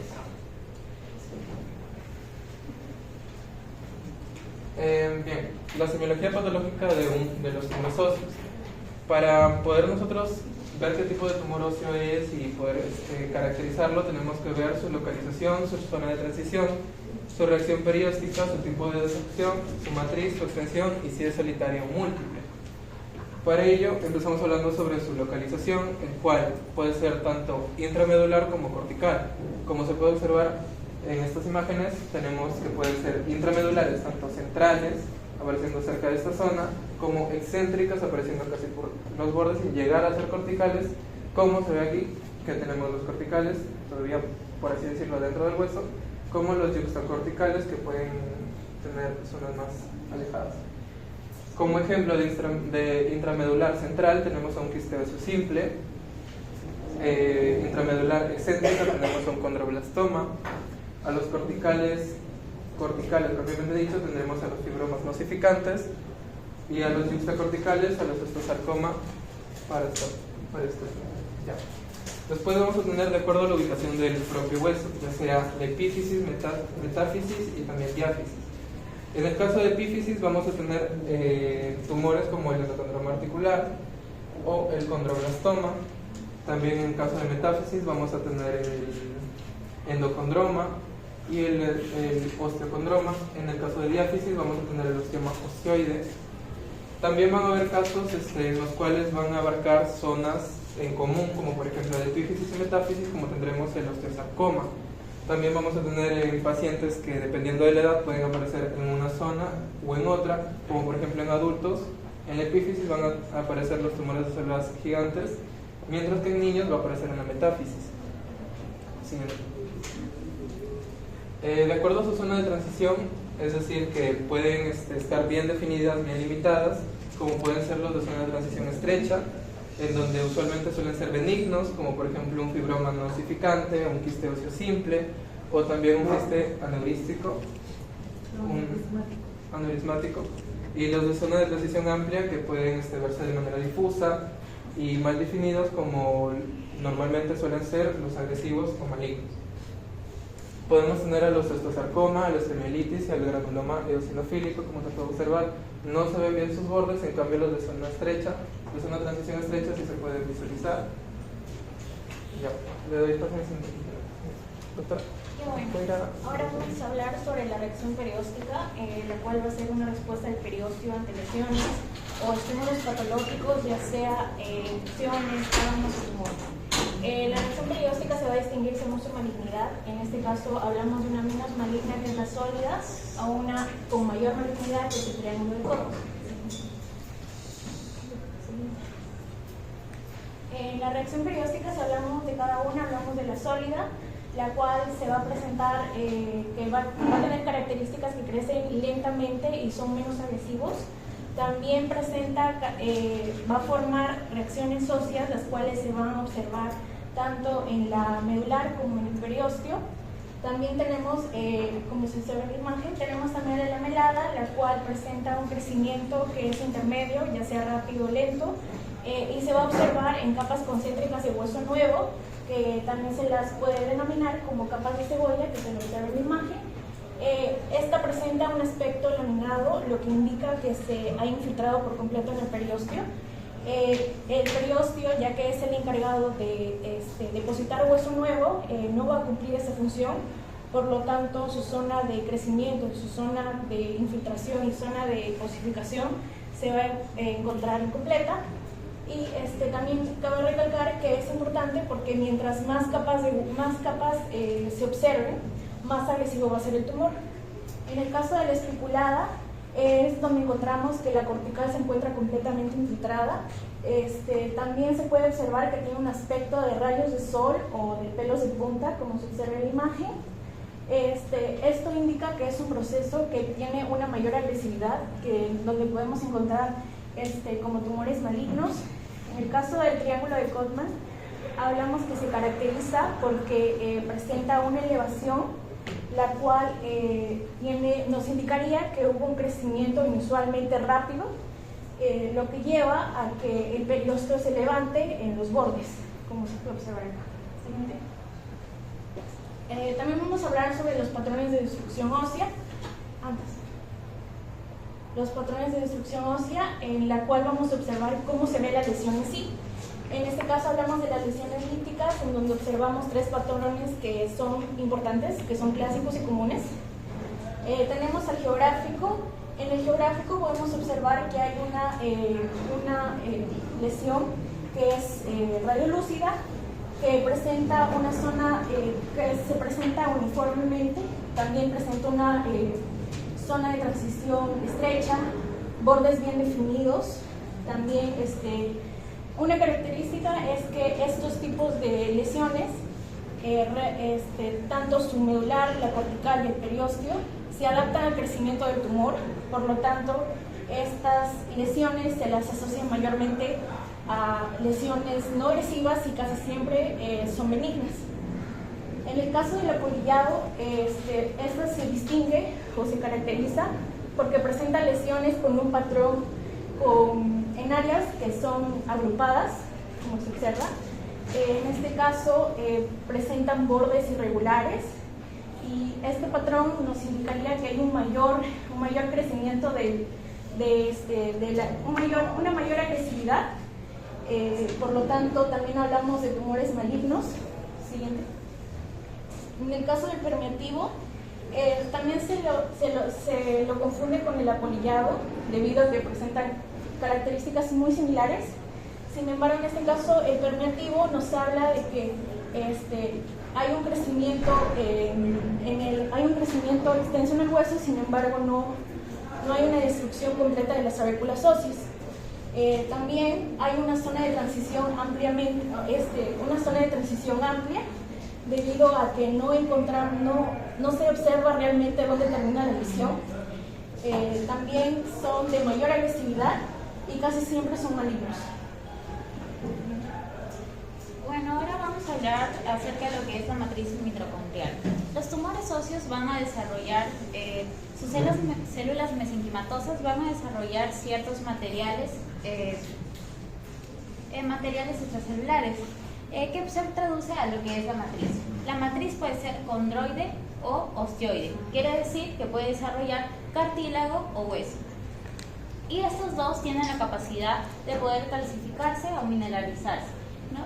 Y estos dos nos van a ayudar a ver el progreso de cada uno de los tumores y a dividirlos histológicamente para poder ver sus sustitutos.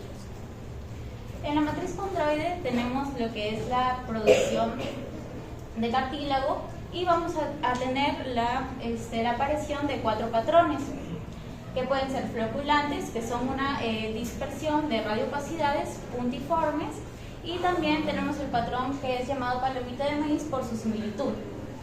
También tenemos el patrón de anillos y arcos, ya que si teóricamente nos acercamos, podríamos ver ese tipo de lesión. ¿Dónde vamos a encontrar esto? Vamos a encontrar en los encondromas, en los condrosarcomas y en la corondroblastoma. Por ejemplo, acá tenemos un encondroma, ¿no? Que se ve una matriz condroide que se va a ver radiopaca en patrón de palomitas de maíz. Bueno, ahora tenemos la matriz osteoide. Como hemos dicho, estas van a generar lo que es el hueso. ¿Y cómo se van a ver en nuestras imágenes radiológicas? Se van a ver muy radiopacas, de forma nubosa, algodonosa y amorfa. Podemos describirla como una imagen francamente radiopaca, sólida pero amorfa. La matriz osteoide lo vamos a ver tanto en los tumores benignos como en los malignos. En los tumores benignos formadores de hueso como los osteomas, pero también si vemos una distribución irregular y desordenada, desorganizada, nos quedaremos con la idea de que son tumores malignos, como es el osteosarcoma, el sarcoma de Ewing y el linfoma, ¿no? Como acá podemos ver la matriz ósea en un osteosarcoma que es bien radiopaca y tiene una forma algodonosa o nubosa. Bueno, acerca de la extensión a los tejidos blandos, lo único que hay que saber acá es que la relación de extensión a tejidos blandos está relacionada a mayor agresividad. ¿Qué quiere decir esto? Que mientras más agresivo sea el tumor, más capacidad o más probabilidad de que ésta se extienda. Lo que pasa es que en los tumores agresivos, el periósteo va a permitir, ¿no?, la extensión o el edema hacia los tejidos subyacentes. Por ejemplo, en el osteosarcoma que vemos acá, en una resonancia magnética, que cabe destacar que la resonancia magnética nos va a servir mucho para ver con mejor calidad la extensión a tejidos blandos, ¿no? Acá podemos ver la extensión de un osteosarcoma hacia los tejidos del músculo. ¿Y qué pasa en los que no son agresivos, como la displasia fibrosa, que el periósteo y los corticales no van a permitir la extensión del tumor a no ser que haya una fractura que lo involucre? Bueno, lo más importante también es saber el número de lesiones, para que nos va a ayudar a un diagnóstico diferencial y nos va a ayudar a acercarnos al diagnóstico. Por ejemplo, si tenemos múltiples lesiones osteolíticas, quiere decir radiolúcidas, podemos recortar nuestro diagnóstico a displasias fibrosas, a encondromas, a histiocytosis de células de Langerhans, como el granuloma eosinofílico, a metástasis y mielomas múltiples, a tumores de Brown o tumores pardos, como es el hiperparatiroidismo, y a las infecciones como es la osteomielitis. También tenemos acerca de las lesiones poliostóticas. ¿Qué quiere decir? Lesión poliostótica que va a afectar a más de un hueso, ¿no? Acá también tenemos algunas, como el fibroma nocificante, la displasia fibrosa, los encondromas, los osteosarcomas, ¿no? Y también podemos agruparlos en algunos síndromes, como los encondromas múltiples, como el síndrome de Olier, y encondromas que tienen una lesión vascular, como hemangiomas múltiples, el síndrome de Manford. Después, cuando vemos un amplio número de lesiones en más de un hueso y la persona es mayor a 30 años, podríamos pensar, o nos obliga a pensar, en metástasis, mieloma múltiple y encondromas. Como podemos ver en la imagen del mieloma múltiple, tenemos radiopacidad por la densidad del hueso, y dentro de esta tenemos pequeñas lesiones que son radiolúcidas. Bueno, por último, podemos hacer un diagnóstico diferencial según su radiopacidad. Las lesiones o los tumores pueden ser líticas, radiolúcidas, o escleróticas, radiopacas, ¿no? ¿Y esto qué lo va a determinar? La alteración de la actividad osteoblástica y osteoclástica y el tipo de matriz que estas van a generar. En las lesiones líticas, o sea, radiolúcidas, tenemos a la gran mayoría de tumores benignos y malignos. Como ejemplo, pondremos el encondroma falángico. El encondroma falángico es el tumor más frecuente de las manos y se encuentra con mayor frecuencia en las falanges, que son los huesos más largos. Como vemos un encondroma, nosotros pensaríamos, ¿no?, como es un tumor cartilaginoso, pensaríamos que esta produciría una matriz condroide. Sin embargo, eso no pasa. Por eso es que la vemos como una lesión radiolúcida, ¿no?, con un patrón de destrucción geográfica. En las escleróticas, la más común es el islote óseo, la enostosis, que lo vemos frecuentemente en el fémur o en la pelvis. En este caso está en el fémur y es una radiopacidad bien definida, Si nuestro paciente pues no tiene signos patológicos, no hay que preocuparse, pero si tenemos un paciente pues oncológico, la aparición de esta, hay que diferenciarla pues de lo que es una metástasis ósea. Y también en las escleróticas radiopacas tenemos el osteosarcoma. El osteosarcoma se va a presentar pues radiopaco, ¿no?, con gran zona de transición, y como ya dijimos anteriormente, su radiopacidad va a estar determinada por su capacidad de generar una matriz ósea. Y por último tenemos acerca de las mixtas, que pueden ser tanto radiolúcidas como radiopacas, es decir, líticas y escleróticas, ¿no?, en la cual vamos a tener tanto radiopacidad y radiolucidez en algunas partes. Estas pueden ser los linfomas, que son malignos, la displasia serosa y la osteomielitis. Bueno, ahora vamos a ver los tumores benignos, en el cual principalmente se va a diferenciar en primarios y secundarios. Los primarios es raros en jóvenes, pero causa un dolor óseo y mayormente se presentan en hombres. También tenemos secundarios como el carcinometástasis, que son pacientes que ya son adultos mayores que pasan de los 40 años, que sean líticas radiolúcidas, plásticas radiopacas y mieloma múltiple, que sea una metástasis en diferentes órganos del cuerpo. Siguiente diapositiva. Acá tenemos los tumores de células gigantes. Este tumor de células gigantes es relacionado de origen hemático, el cual presenta pacientes de 20 a 40 años, pacientes jóvenes. Además, también es una lesión extrínseca de la matriz ósea. También tenemos, se presenta el sacro, muñeca del radio. Acá tenemos imágenes que realmente se presenta alrededor de la radio, y también la zona pélvica, de las zonas lumbares, en la zona del lumbar. También se detecta principalmente porque genera un gran volumen de masa que genera también dolor, ¿no? Siguiente diapositiva. Acá tenemos también como experiencia, que es experiencia de burbujas de jabón, donde no hay borde esclerótico. Acá tenemos que la resonancia magnética de T2 se presenta mejor para poder verlas. Las lesiones medulares centrales, acá tenemos la parte de la imagen, y también lesiones medulares extrínsecas, y acá vemos T1, T2 y la mezcla. Acá siguiente diapositiva.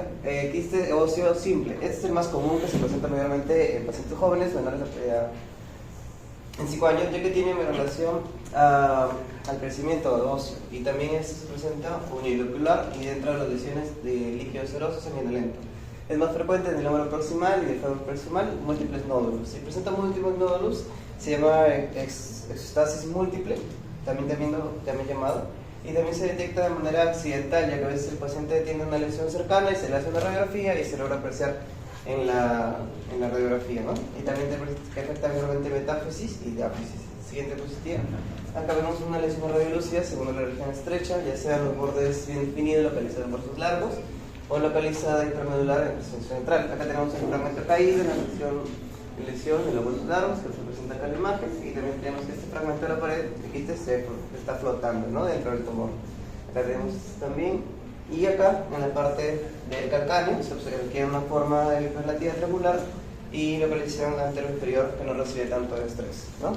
La siguiente diapositiva, acá tenemos el osteocondroma, que el osteocondroma va a malignizar siendo un condroblastoma, pero ahora se centramos en el osteocondroma, que es el más común de los tumores del cartílago, también se llama exostisis, que vemos acá como una salida, ¿no?, de la zona. Y acá tenemos que al principio la médula se respeta, pero vamos a ver el cortical y el cartílago, ¿no? Acá como un zapatito, ¿no? Está sacando su pie. También localización metafisaria, que se inicia en la epífisis y va migrando, alejándose de ahí, ¿no? Acá está la epífisis y se va. Se quiere ir a realizar. Siguiente diapositiva. Acá tenemos el fibroma no osificante y defecto fibroso. Acá son lesiones líticas, las cuales la principal diferencia es el tamaño. Si es menor a 2.5, sería un fibroma no osificante, y defecto de fibrosis cortical de 2.5 a más.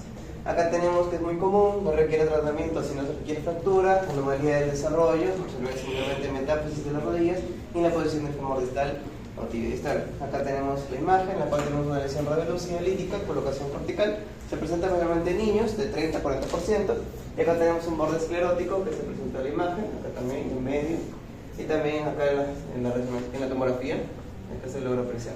Siguiente posición. Acá tenemos el tumor formador de óseo, el osteoma mastoide. Acá lo principal es que tiene un nidus central vascularizado. En medio está todo vascularizado, en los vasos nutricios y el hueso cortical reactivo. En el cual de aquí, mayormente en pacientes jóvenes de 25 años, en hombres, también dolor progresivo, presenta en las noches, mejora con AINES, con diclofenaco. Y acá también tenemos, ¿cómo se ve acá como más blanquecino en la parte de acá, radio opaco, y también radiolúcido en la zona, ¿no? Alrededor. Acá también se puede apreciar, aquí y aquí en esta zona. Siguiente diapositiva. Bueno, ahora hablaremos sobre los tumores malignos, entre los cuales van a estar el osteosarcoma, el sarcoma de Ewing y el mieloma múltiple. Siguiente. Con respecto al osteosarcoma, tenemos que este va a ser el segundo tumor primario más común en adultos y el primer tumor maligno más común en niños. El primer pico va a afectar principalmente a pacientes con huesos inmaduros que van entre los 10 a los 20 años, y el segundo pico va a afectar a pacientes mayores de 65 años, pero esto se suele presentar secundario a otras enfermedades, como por ejemplo la enfermedad de Paget, y para el diagnóstico va a ser necesario descartar metástasis pulmonares, los cuales se pueden clasificar. ¿Sí? Tenemos que generalmente van a ser metafisiarios y van a ir hacia los bordes distales del hueso. Su sitio mayor de afección va a ser el fémur distal y también la tibia proximal, y los síntomas que van a estar asociados a este tipo de tumor van a ser dolor en los huesos y articulaciones. Al principio el dolor se podría confundir, podría aparecer o desaparecer, y podría confundirse con dolores del crecimiento, y también va a ser un dolor relacionado con un hueso que se fractura sin causa evidente, y también va a haber hinchazón cerca del hueso. Vamos a observar una destrucción ósea agresiva, una matriz osteoide, también reacción perióstica agresiva y más en los tejidos blandos. En estadios tempranos se puede observar una esclerosis sutil, como en la imagen de acá, en donde se va a observar una destrucción ósea agresiva, en donde vamos a poder apreciar una imagen radiopaca y algodonosa. Y en la segunda imagen vamos a poder observar a la altura de la flecha amarilla, en la tibia proximal, una tenue imagen radiopaca que podría no parecer nada, pero en la biopsia se detectó que era un osteosarcoma que recién estaba empezando. En esta imagen se puede observar una reacción peróstica continua en la parte de aquí, y en la parte de la derecha se puede observar una interrupción cortical, de la cortical, con una reacción maligna. Y en la siguiente imagen se puede observar la reacción perióstica en pelos de punta por la parte de aquí, y el triángulo de Codman que en la parte de acá, que es la elevación de la cortical. Siguiente. Ahora, con respecto al sarcoma de Ewing, vamos a tener que este va a ser un tumor maligno, células pequeñas y redondas, que va a ser más común en niños. Con respecto a su semiología, vamos a tener que se va a presentar con dolor, fiebre y también alteraciones de laboratorio, y va a presentar metástasis tempranas, es decir, que va a ser muy agresivo. Siguiente. Con respecto a los principales sitios de afección, van a ser las diáfisis de los huesos largos, también la porción isquiática y los bordes externos del ilium, la columna y las costillas y las escápulas. Ahora, ¿cómo se presenta? Vamos a encontrar un patrón permeativo polillado en el 50% de los casos, una reacción perióstica agresiva, en capas de cebolla o pelos de punta, y en el 90% de los casos masas de tejidos blandos. Acá se puede observar una estructura ósea en el triángulo de Codman, y en la radiografía de aquí se puede observar en el ilíaco derecho una imagen lítica que se puede confundir con una burbuja de gas quizá, o imágenes superpuestas, pero luego se le hace una tomografía a la paciente y se observa el ilíaco derecho hiperdenso, incrementado de tamaño, que también se dirige hacia partes blandas adyacentes. Siguiente. Ahora, con respecto al mieloma múltiple, vamos a tener que este va a ser el tumor óseo más común en adultos. Asimismo, se va a relacionar con la expansión monoclonal de las células plasmáticas en la médula ósea. Va a estar asociado a hipercalemia, a insuficiencia renal, a anemia y a lesiones óseas. Siguiente. Con respecto a los hallazgos que vamos a encontrar aquí, lo que va a caracterizar más van a ser las lesiones líticas en los sacabocados, vértebras, costillas, cráneo, pelvis, huesos largos. Como en la imagen de acá vamos a poder observar una imagen lítica con bordes mal definidos, y en la siguiente el lugar más común, que son las vértebras. Vamos a observar una tomografía en ventana ósea en corte sagital.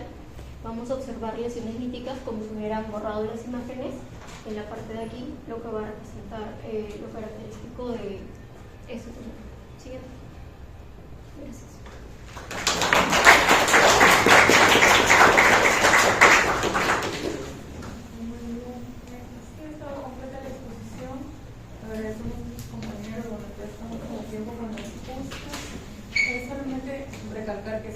que hayan escuchado la exposición de sus compañeros, porque ha habido varios datos ahí importantes que es necesario que ustedes sepan, ¿no? Al menos la diferenciación, o bueno, la descripción de una lesión osteolítica, de una osteoblástica, es decir, cómo se aprecia en radiografía y en tomografía, ¿no? Porque ambas especies similares.